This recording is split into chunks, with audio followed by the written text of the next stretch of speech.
কীটনাশক দেওয়ার সপ্তাহ খানেকের মধ্যে পচে নষ্ট 16 বিঘা জমির ফুলকপি। রাজশাহীর 13 জন কৃষকের মাথায় হাত, তবে দায় নিতে নারাজ কীটনাশক পরিবেশক।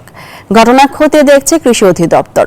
রঞ্জু মাহমুদের ক্যামেরায় মতিউর মুর্তজার প্রতিবেদন। পচে একদম শেষ, এর মধ্যে কিছু আছে ভাই, কিছু আছে, এই দেখলে কষ্ট লাগে ভাই।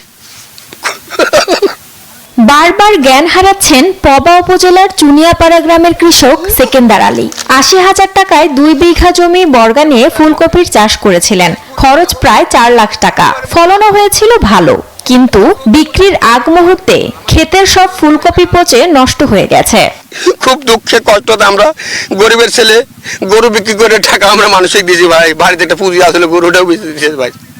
এখন আমার সুষ্ঠু বিচার এবং ফাইসালা চাই। বেশিরভাগ এটাই বিচার এই কোম্পানিতে আমার খাসে ভাই। সবাই কিন্তু এটাই করিতে ভাই, জানেন এটা কিন্তু দেখেন। 3টি গ্রামের অন্তত 13 জন কৃষকের একই দুর্ভাগ্য বরণ করতে হয়েছে। তাদের প্রায় 16 বিঘা জমির ফুলকপি পচে গেছে। কৃষকরা জানান, নিউজিম নামক কীটনাশক স্প্রে করার 6 থেকে 7 দিনের মধ্যে এমন অবস্থা হয়েছে।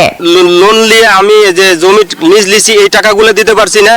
আমার বাঁচা তো খুব কঠিন হয়ে গেছে। চাপে, মানুষের কিস্তির চাপে, জমিওয়ালার চাপে আমি আর টিকে থাকতে পারছি না। আমি 17 শতক জমি টেন্ডার নিয়েছি, নিয়ে যে নিউজিম পাউডার ব্যবহার করছি, করে কপিতে ব্যবহার করার পরে 3 দিন পরে দেখছি ফুল গলে পচে যাচ্ছে।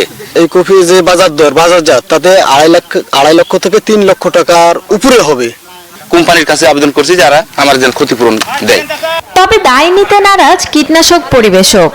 কোম্পানির লোকজন বলছে আমার পাউডারের কোনো সমস্যা নেই, কোথাও কোনো সমস্যা নেই। সারা বাংলাদেশে অনেক পাউডার বেচেছি, কোথাও কোনো সমস্যা নেই, এখানেও সমস্যা নেই। কৃষি বিভাগ জানায়, পচে যাওয়া ফসল ও কীটনাশকের নমুনা পরীক্ষা করে দেখা হচ্ছে। প্রতিবেদন পাওয়ার পর ব্যবস্থা নেওয়া হবে। কৃষক কতটুকু ডোজ দিয়েছে, মানে ম্যানেজমেন্টের কোনো প্রবলেম নাকি ওষুধের ওভারডোজের কারণে হতে পারে বা বিভিন্ন কারণেই হতে পারে, ওই রিপোর্টের ভিত্তিতে আমরা অ্যাকশনে যাব।